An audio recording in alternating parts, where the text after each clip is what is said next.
Alguna vez en Colombia jugaron los mejores jugadores sudamericanos, sí, en una liga pirata que se organizó y se profesionalizó en 1948, días después del asesinato de Jorge Eliezer Gaitán. Es decir, en medio de la violencia se veía el mejor fútbol de Sudamérica por todos los estadios de Colombia, pero era un espectáculo casi que ilegal y por eso terminó de la peor manera. Un día más nos encontramos en una época que todo hincha colombiano debe conocer. Comencemos.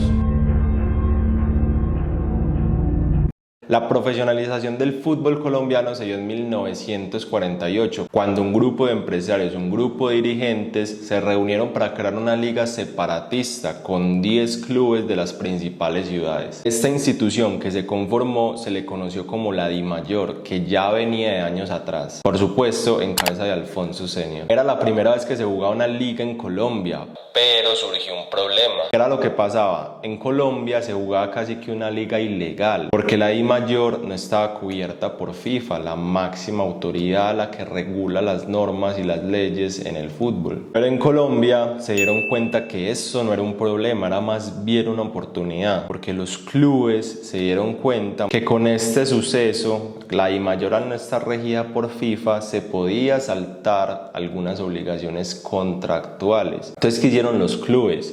Dijeron, venga, es que nosotros podemos contratar jugadores sin tener que negociar con clubes. Y al no tener que negociar con clubes, se pueden ofrecer mayores sueldos y se pueden saltar algunas regulaciones que tienen los contratos y que están regulados por FIFA. Además, no nos podemos olvidar que el país vivía una de las mayores crisis institucionales. Por eso era muy difícil que hubiera control en el fútbol. Se vivía una crisis y tensión institucional porque días atrás habían matado a Jorge Eliezer Gaitán, lo que se conoció como el Bogotazo. En el país había muerte por todos lados, más que todo en los campos, y el fútbol fue sumamente beneficiario de esto porque se usó como un mecanismo para calmar y entretener a la población. Hay algunas fuentes que afirman que el gobierno de Mariano Ospina Pérez intervino y usó el fútbol a su favor. La gente decía que el premio que se ofrecía por el campeonato de 1949 provenían directamente de las arcas estatales. Los medios de comunicación locales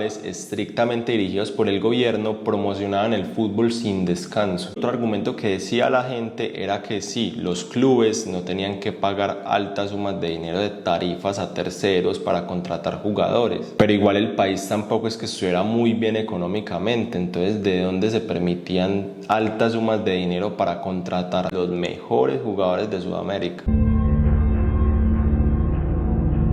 Y para rematar, la Liga Colombiana no solo se aprovechó de esta situación del país, también se aprovechó de la situación de otros países. Resulta que por esos años, en 1948-1949, hubo huelgas en otros países, especialmente en Argentina. Los jugadores se cansaron de las condiciones en los contratos que tenían, de las condiciones laborales que tenían, y hubo huelgas. La agremiación de jugadores argentinos se unió, en cabeza de Adolfo Pedernera, se unieron y dijeron, venga, es que nosotros tenemos que tener mejores condiciones económicas. Además, en Colombia nos están ofreciendo muchísima más plata, y se comenzaron a ir para Colombia y ganaban muchísimo más de lo que ganaban en Argentina. Además, la voz también se regó de que en Colombia se estaba jugando la mejor liga del mundo, y por eso varios jugadores como que se unieron a esa ola y se fueron para Colombia. Y no solo en Argentina, se fueron uruguayos, se fueron peruanos, se fueron brasileros, es decir,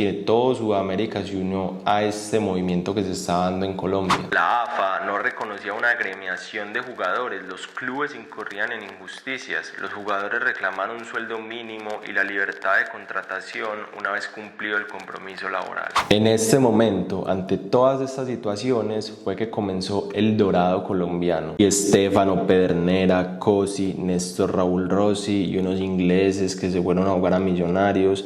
Santa Fe también tenía un par de ingleses, Junior, Heleno da Freitas y 5 húngaros. Hay que recordar que Hungría en los 50 era un país con grandes jugadores, que incluso jugó una final del mundo, el famoso milagro de Berna. Cúcuta contrató un montón de uruguayos. Uruguay ganó el Mundial del 50, el famoso maracanazo contra la Super Brasil. Es decir, el fútbol uruguayo era uno de los mejores del mundo, si no el mejor. Caldas fichó un portero lituano y varios jugadores jugadores peruanos estaban regados por todo Colombia, Cali y Medellín los más famosos. Y obviamente todos los jugadores que se fueran a jugar a Colombia se les prohibía jugar para sus selecciones nacionales. ¿Por qué? Porque se iban para una liga pirata que no estaba regida por FIFA y había sanciones de por medio. Es que de verdad en esa época el fútbol colombiano fue casi que el mejor del mundo. Es que esa fue la época en la que Millonarios se enfrentó al Real Madrid, le ganó, en la que Millonarios viajó por todo el mundo haciendo giras, de ahí se viene el apodo de los embajadores. La gente veía a Millonarios y quedaba sorprendida con el fútbol colombiano, y más de que en Colombia se estaba hablando que había una liga espectacular. Era magia pura. Sin embargo, todo goce, como siempre, tiene su fin.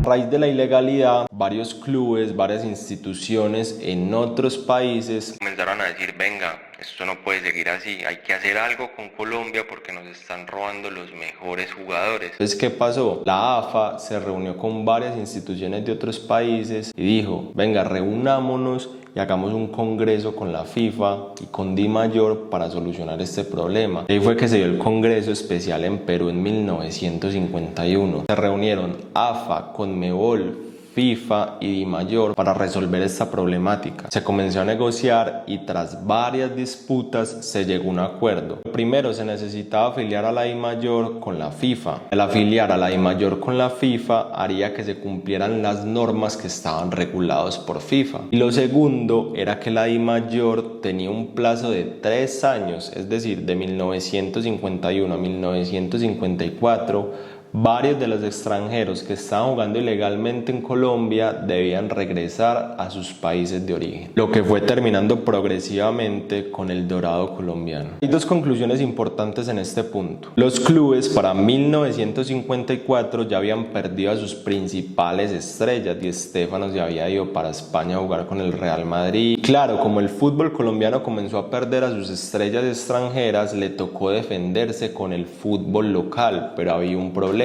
El fútbol local aún no estaba muy desarrollado. Sí, había uno que otro jugador bueno, el Turrón Álvarez, Francisco Cobo Zuluaga, pero era un fútbol todavía muy precario y que no estaba tan evolucionado. El dorado colombiano trajo mucha gente en Colombia a los estadios porque Colombia era un país futbolero, pero no se comparaba con los países como Argentina, como Brasil. Sí, era un país futbolero, pero el dorado trajo muchísima gente al estadio. Pero al irse a las estrellas, esto hizo que se perdiera la taquilla, y al perderse la taquilla hizo que varios clubes cayeran en crisis y el fútbol colombiano perdiera protagonismo en el país. Es decir, el fútbol colombiano se acostumbró a algo que no era propio y eso le provocó una decadencia abismal. Es decir, claro, a finales de los 50 el fútbol había perdido protagonismo en el país, pero los clubes poco a poco se fueron recuperando. Millonarios, por ejemplo, Deportivo Cali, que ese fue el clásico de esa época,